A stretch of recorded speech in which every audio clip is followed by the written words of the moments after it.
So when we get to chapter 3, we're talking about my personal money map, which of course, you and your customers can walk through this. But it helps you create a plan and map out where you're going with your money. And of course, if you have surplus money, again, yay, it's a great problem to have, and figure out what you can do with the extra money every month. Or you can address the deficit you have. And if your customers are struggling financially, again, this is a great way to figure it out. You want to start with that last month's personal statement with all the expenditures listed, and check if they're needs or wants.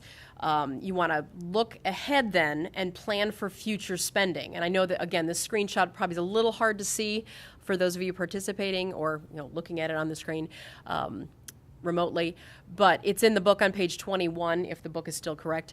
But it helps you write down the numbers that you spent last month, and then when you move forward, you see what you saw last month, and then at the end of the month, we're going to click a button, and it's magically going to fill in all the numbers you actually spent last month. And I can't see it unless I turn to that screen. So there's a couple places. There was a Halloween party last month. Obviously, this was created in October. But there was a Halloween party last month that wasn't held this month. So it's things like that where you go, oh, I spent a little more last month because of the holidays. And, of course, we've got other holidays coming up later this year that'll, again, make us change our budget. We spend a lot more around the holiday time on food and gifts and things like that. So it's something to keep in mind. But filling in that actual spending column, you'll see when you finally get down to the end, you've got your cash flow, your income minus expenses. You'll see if you're running in the positive or in the negative, and you can make adjustments accordingly. So understanding the money map, it's obviously good to have a surplus. Spending less than your income is a good thing. You can figure out if you're going to save for retirement, if you're going to save in other savings vehicles, and we'll talk about some of those in a minute as well. When there is a deficit, it's time to go back and review the needs and wants, which we are hammering that point, because it's not so good because you're going to end up going into savings or getting yourself into debt that you have a harder time getting out of.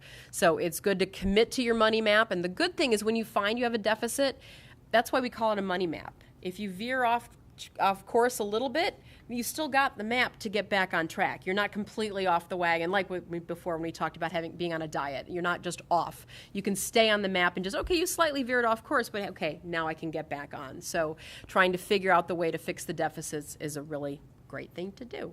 Okay, we're going to do another poll everywhere question. Dun, dun, dun, clear the last one.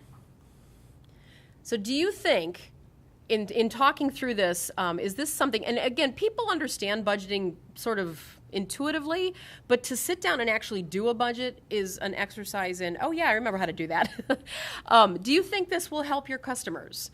And if there's anyone who says false, well, no, we'll come find you. Yay, 100% of you think this is a good thing. And the way the book is laid out, it's very easy, and we'll show you the website a little bit later, but the website will help you do the math. So the website it takes you an extra step and can do some of that math for you and for your customers. And it will save something if you're in the middle of creating a money map and it's time to go and you're out of time. You can save it and come back to it later.